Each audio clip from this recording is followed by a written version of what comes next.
The wedding doors slammed open. My heart jumped into my throat. For half a second, I thought someone was about to stop the ceremony. Instead, the drums exploded, the crowd cheered, and my husband smiled at me like everything was perfect. I smiled back.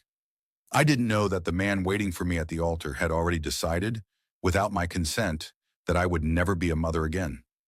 I married Daniel Royce, knowing he had a child. I told myself love meant accepting the full picture, not just the parts that favored me. His daughter Naomi was 2 years old when she moved in. From day one, I became everything, feeding her, paying her school fees, holding her when she cried at night.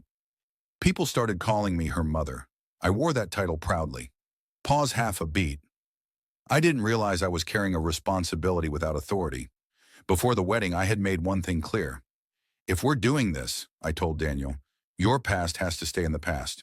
He promised me there was no contact with Naomi's biological mother. Months later, I saw her name flash on his phone. When I confronted him, he sighed and said, "My child needs her real mother." Real. That word erased me. Lower voice. So why was I doing everything while being nothing?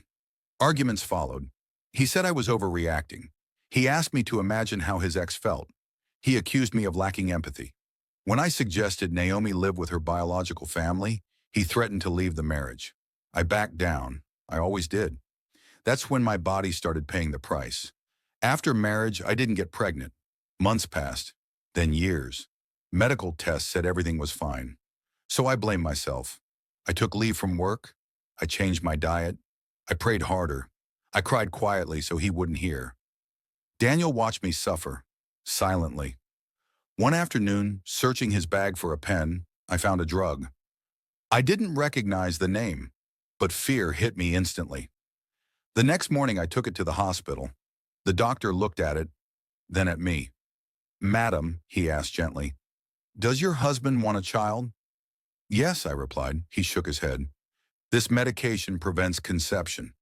Full pause, 2 seconds. Everything I believed collapsed. When I confronted Daniel, he shouted. He accused me of snooping, of disrespect, of drama, until I repeated the doctor's words. Then he cried. He admitted he'd been taking the drug deliberately. "One child is enough," he said. Enough. After I carried another woman's child on my head, after I blamed myself for years, he watched me cry and chose silence. That night I packed a small bag. I kissed Naomi's forehead while she slept, and I left.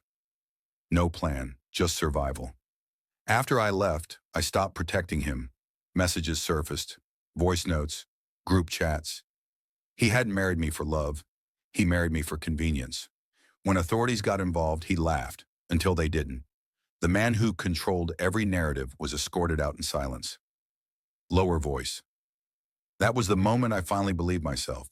I cried, not because I lost him, but because I finally understood I never had him. Therapy followed, healing followed, and clarity. Sometimes staying costs more than leaving ever could. If this story touched you, pause right now. Like this video, subscribe, drop a comment. The deepest betrayal doesn't always come from another woman.